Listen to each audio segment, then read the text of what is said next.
When we are all connected, तब भी हम किसी के साथ अच्छा बिहेव करते हैं और किसी के साथ हम डिफरेंट तरीके से बिहेव करते हैं। कोई हमें अच्छे से बात करता है तो हम उसके लिए एक डिफरेंट ओपिनियन रखते हैं, कोई अगर हमारे साथ बुरा करता है या कैसा भी है तो उसके साथ हम एक अलग तरीके से बिहेव करते हैं। तो sir, sometimes I get confused कि when we are all connected why can't we behave and be the same with everybody.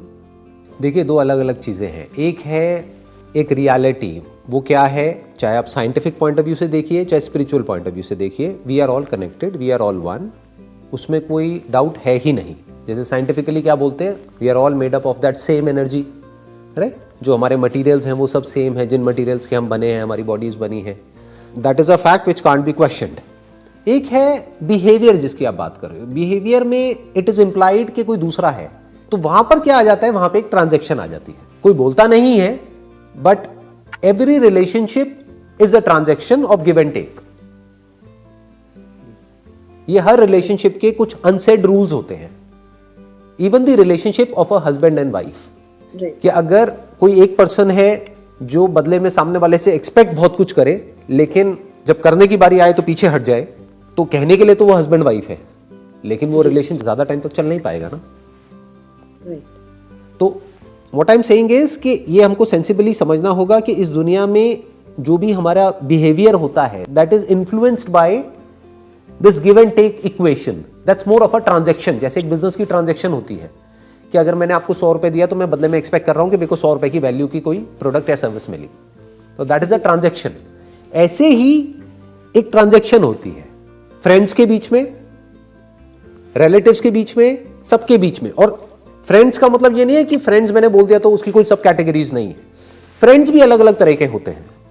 एक फ्रेंड होते हैं जो हमको पता है कि ये फ्रेंड है ही टाइम पास के लिए। फॉर एग्जाम्पल, कि हमको पता है कि हम अपने काम से आए, बहुत स्ट्रेस्ड आउट हैं, अपनी लाइफ से स्ट्रेस्ड आउट हैं, अब हम वहाँ पे जा रहे हैं, हल्की फुल्की बातें कर रहे हैं, हंस रहे हैं, थोड़ा सा हमने टाइम स्पेंड किया, साथ में लंच किया, डिनर किया, वो अपने घर, हम अपने घर। अब वहाँ पे हम एक्सपेक्ट करने लग जाएं कि वो हमारे इमोशंस को क्यों नहीं समझ रहा, हमारी फीलिंग्स को क्यों नहीं समझ रहा, तो हम थोड़ा गड़बड़ कर रहे हैं। वो रिलेशनशिप अलग है, वो फ्रेंड्स अलग है।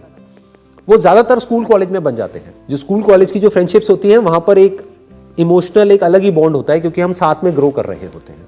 उसके बाद में जब लोगों का अपना माइंड एक लेवल पे डेवलप हो जाता है, तो रिलेशनशिप अलग अलग तरह की होती है। फॉर एग्जाम्पल, आप ऑफिस में किसी के साथ में काम कर रहे हैं, तो वो भी कहने के लिए फ्रेंड है, बट एक्चुअल में वो आपका फ्रेंड नहीं है, वो आपका कलीग है। तो उसमें हमको मिक्स नहीं करना है कि वहां पे जाकर के हम अपने सारी बातें बता रहे हैं, फिर वो आगे बता रहे हैं, फिर हम कह रहे हैं देखो उसने मेरे साथ में क्या कर दिया।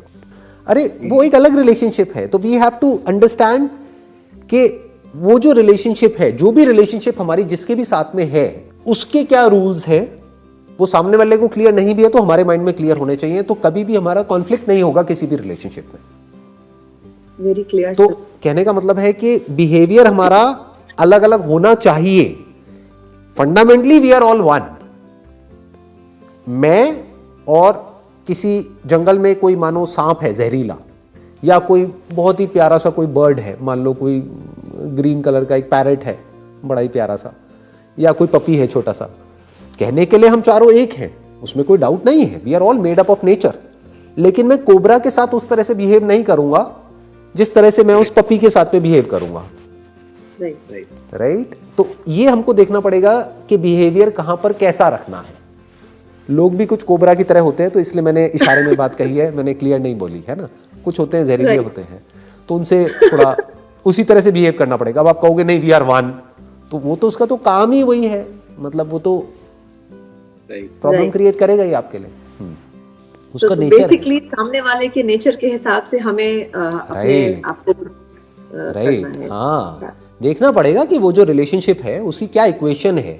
इसीलिए कहते हैं कि बहुत जल्दी किसी भी रिलेशनशिप में कोई कमिटमेंट नहीं करना चाहिए, या बहुत जल्दी अपना सब कुछ रिवील नहीं करना चाहिए किसी भी रिलेशनशिप में। आराम से देखना चाहिए, सोचना चाहिए, समझना चाहिए कि रिलेशनशिप किस डायरेक्शन में जा रही है, फिर बोलना चाहिए, फिर कुछ सामने वाले को कमिट करना चाहिए। Ideally under commit and over deliver, that must be the golden rule of a relationship, of any relationship for that matter. क्योंकि मैंने क्या कहा, रिलेशनशिप नहीं होती, एक ट्रांजैक्शन होती है। तो कम बोल के ज्यादा डिलीवर कर दो तो वो रिलेशनशिप अच्छी चल जाएगी।